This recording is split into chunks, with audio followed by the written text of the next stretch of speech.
నమస్తే welcome to 4 sides TV. విశాఖలో నేరాలు అదుపులో లేకుండా పోయాయని పశ్చిమ నియోజకవర్గ ఎమ్మెల్యే గణబాబు అన్నారు. నియోజకవర్గ పరిధిలోని గోపాలపట్నంలో ఏర్పాటు చేసిన మీడియా సమావేశంలో గణబాబు మాట్లాడారు. విశాఖలో రైల్వే జోన్ ఏర్పాటుకు భూములు ఇవ్వాలని కోరిన కేంద్రానికి రాష్ట్ర ప్రభుత్వం మొండిచేయి చూపుతోందని అన్నారు. పర్యాటక ప్రాంతంగానో పోర్టు సిటీగానో ఉండాల్సిన విశాఖ ఈ 4.5 ఏళ్ల కాలంలో గంజాయి సిటీగా మారిపోయిందన్నారు. పోలీస్ వ్యవస్థకు చెందిన వారే గంజాయిని తీసుకువెళ్లటం చూస్తుంటే శాంతి భద్రతల పరిస్థితులు రాష్ట్రంలో ఎలా ఉన్నాయో ఇట్టే అర్థమవుతోందని అన్నారు. నగరంలో ఒక ప్రధాన కేంద్రంగా ఉండేటువంటి మధురవాడ ప్రాంతాల్లో ఇంటి దగ్గరే వచ్చి ఆయన్ని మర్డర్ చేయడం అనేటువంటిది చాలా బాధాకరం. ఎందుకంటే విశాఖపట్నం అంటేనే ఒక శాంతియుత వాతావరణంలో ఒక ప్రశాంతతకి నిలయం అనేటువంటి భావంతో దేశంలో ఉండేటువంటి బయట రాష్ట్రాల వాళ్ళు ఇక్కడ డిఫెన్స్కో లేకపోతే పోర్టుకో లేకపోతే ఇతరత్ర ఉద్యోగరీత్యా ఇక్కడికి వచ్చినా ఇక్కడే స్థిరపడినటువంటి అంటే సొంత ఇల్లు కట్టుకొని ఇక్కడే ఈవెన్ బిహారీ రాజస్థాన్ మిగిలిన వాళ్ళ గ్రామాల కంటే కూడా ఇక్కడ చాలా సేఫ్గా ఉంటాము అనేటువంటి భావం కలగటం, విశాఖపట్నానికి వచ్చిన వారు చాలా ఒక విశాఖలో ప్రేమలో పడి ఇక్కడే ఉండటానికి అనువైన వాతావరణంగా భావిస్తూ ఉంటారు ఎవరైనా ఉద్యోగస్తులు కావచ్చు. ఇంకా ముందుకు వెళ్తే ముఖ్యంగా ఇన్వెస్టర్స్కి కూడా ప్రధానంగా ఉండేటువంటి ఇన్వెస్టర్స్కి కూడా ఇది అనుకూలమైనటువంటి ప్రాంతం అనేటువంటి భావం కలుగుతూ ఉంటుంది ఇక్కడ ఉండేటువంటి ప్రజానీకంగానే. ఆ అట్మాస్ఫియర్ గతంలో ఎప్పుడూ కూడా కలిగేది. మరి ఈరోజు చూస్తే ఇటీవల కాలంలో ఒక ఎంపీ ఇంట్లోనే ఒక కిడ్నాప్ ఉదంతం అయితే ఈరోజు నేరుగా ఒక తహసీల్దార్ ఇంటికి వెళ్ళి చేసేటువంటి చూస్తే అసలు మన విశాఖని ఏం జరుగుతుంది అనేటువంటిది.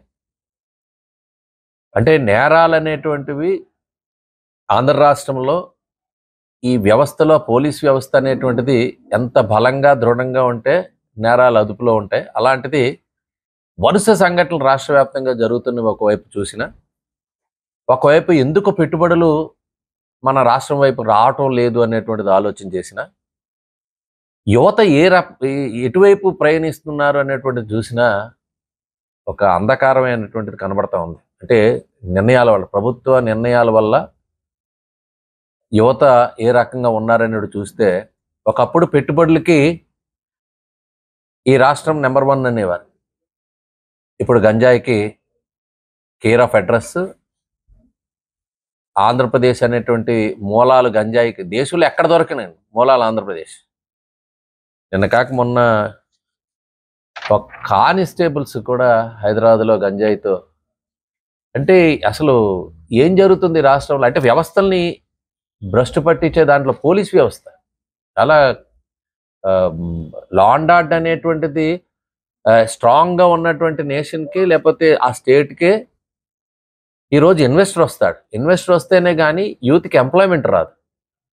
అలాంటి యూత్ ఈరోజు గంజాయి వైపు వెళ్ళి పాడయ్యే పరిస్థితి మన రాష్ట్రంలో నెలకొందంటే మనం అందరూ కూడా ఒకసారి ఈ ప్రభుత్వం ఎందుకంటే దాన్ని ప్రమోట్ చేస్తున్నట్టు లెక్క, పూర్తిగా ప్రమోట్ చేస్తూ గంజాయిని రాష్ట్రంలో ఒక మేజర్ ఇండస్ట్రీ లాగా పెంచి పోషిస్తున్నట్టు కనపడతా ఉంది. యువతను పెడద్రోవ పెట్టించాను. ఈరోజు మన సభ చూస్తే ఇంటర్మీడియట్ పరీక్ష వాయిదా అయ్యేటువంటి ఒక రాజకీయ సభ పెట్టడానికి యువత భవిష్యత్తు ముడిపెట్టే పరిస్థితి. అంటే బస్సులు కావాలి కాబట్టి ఎగ్జామ్ పోస్ట్పోన్ చేసేటువంటి నిర్ణయాలు అంటే అసలు యువతకి మీరు ఇచ్చేటువంటి సంకేతం ఏంటి? విశాఖ లాంటి ఒక ప్రశాంతమైన వాతావరణంలో ఉండేటువంటి ఈ నగరంలో ఈ వరుస సంఘటనలు నేపథ్యంలో అసలు మనకి అభివృద్ధి అనేటువంటిది ఏ రకంగా అందిస్తారు? ఒక గంజాయి అనే కాదు, ఇన్వెస్టర్ని అసలు ఎక్కడా కూడా పెట్టుబడులను వచ్చేటువంటి పరిస్థితే లేని పరిస్థితుల్లో ఈరోజు ఉన్న పెట్టుబడులేమో పక్క రాష్ట్రాలకు పోతున్నారు.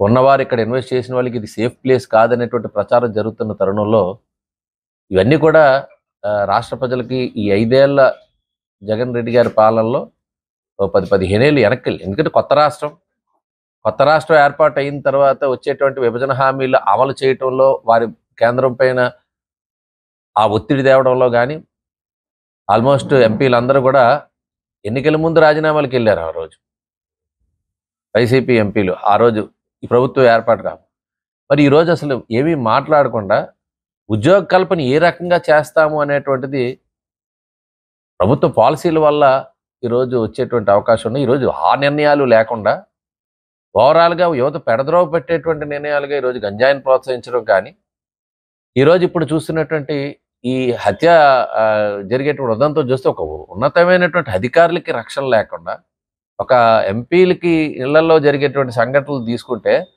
అసలు అందరికీ ఒక అభద్రత అనేటువంటిది ఒకవైపు జరుగుతుంటే, విశాఖపట్నం అనగానే మనకు ముందు గుర్తొచ్చేది ఒక ప్రశాంతమైన వాతావరణం, పర్యాటక కేంద్రం, అనేక మంది ఇక్కడికి వస్తూ ఉంటారు. మొన్న ఒక ఫారినర్ వస్తే ఆ ఫారినర్ని కూడా